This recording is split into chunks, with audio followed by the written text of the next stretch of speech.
Elsewhere, the United Kingdom is set to increase its defense spending and cut down foreign aid from 0.5% to 0.3% of national income, and that's reducing funding by about £6 billion annually. Officials say the remaining aid will focus on Sudan, Ukraine, and Gaza. But charities warn of devastating consequences for vulnerable communities. Critics argue the move damages Britain's reputation as a humanitarian leader.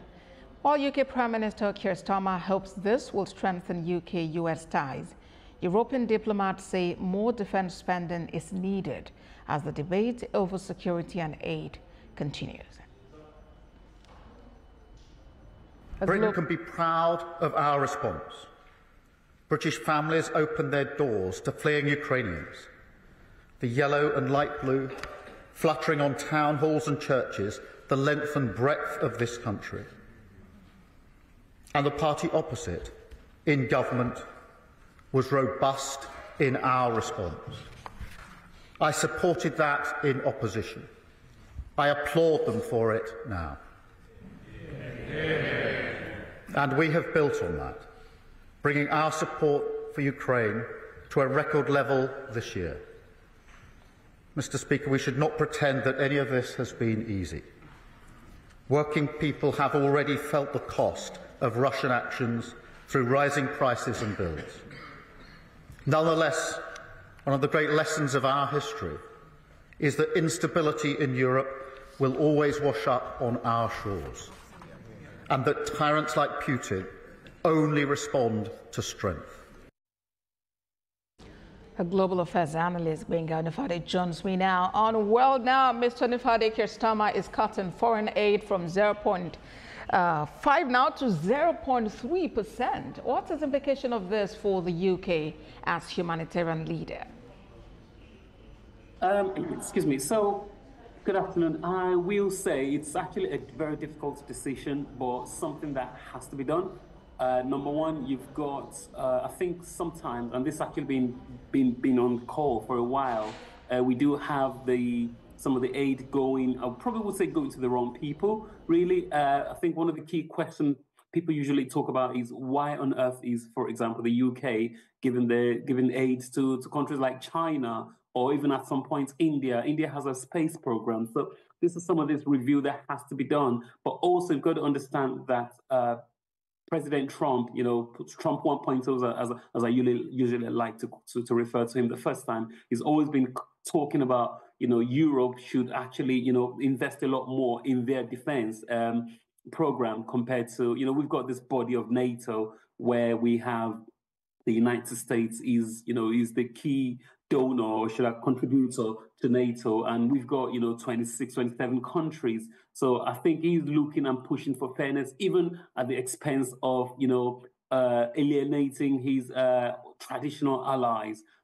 So I think something's got to do, and the money's got to come from somewhere. Unfortunately, taxpayers at the moment are being taxed to the helm, so you've got to be able to cut from somewhere. And actually, more people are even. I think the general feel is, why not? It's actually a great call. That's what more people are thinking compared to, just doing it now, better now than it was before. So I think it's a generally warm feeling called by even the opposition as well. Is this likely to cause any form of diplomatic row with any country or countries in the world?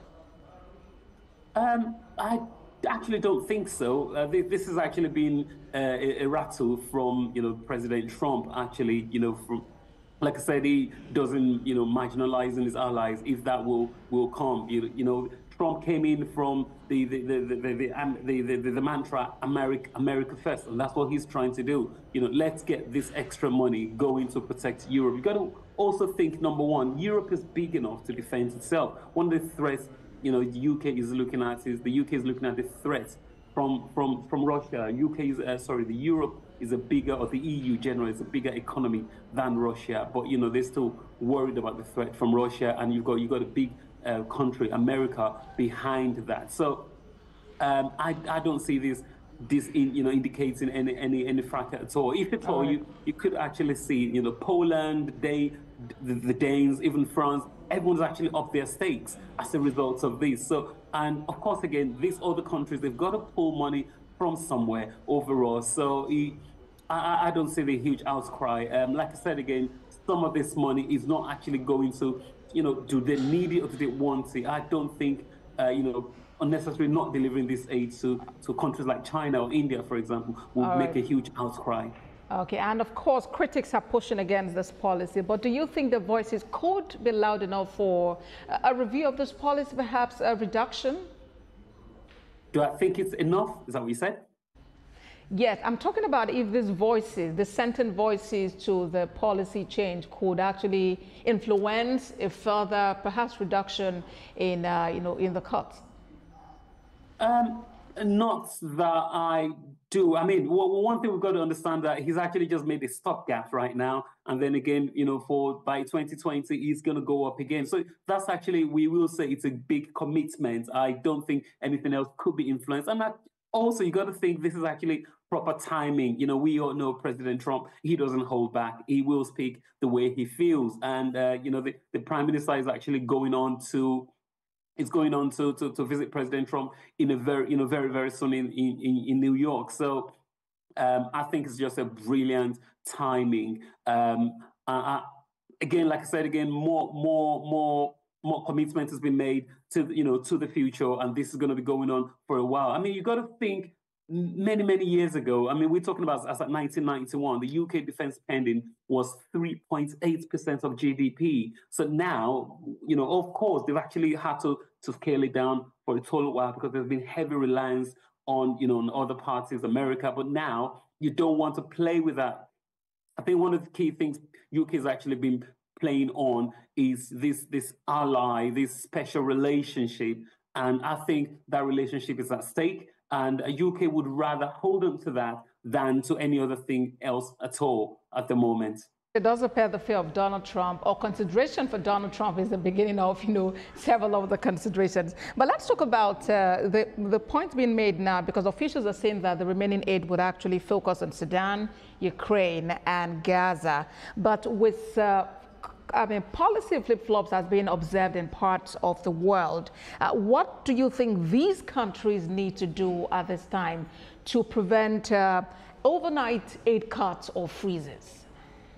Okay, I don't think they would be totally frozen, and that's actually very, very key. If you think about it, you got Sudan, which is in Africa, you got Ukraine, Europe, and you got Gaza right there in the Middle East. So again, UK is kind of in a way still saying, we are championing things. We are still spreading our tentacles worldwide. We are still leading when it comes to donation. And of course, even though they're not just giving that free money away, because one way is UK still having that influence in these countries, but at the same time, you will have boots on ground, not necessarily in an operational military kind of way, but also trying to help these guys get back. I mean, if you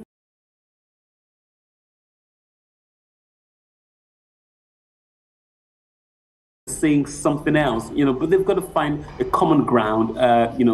President Trump was talking about, backing off, while the EU generally, including the UK, they were talking about, a further push. So that's a commitment they've all made, even saying if it's going to take 100 years, they're happy to see it through, including Canada as well. So I think a common ground would be shared. I don't see any freezing anytime soon. I think that's actually been budgeted for. And sometimes if it might have to be a tax rise, I guess that probably will be what they will have to do. But this commitment has got to be made.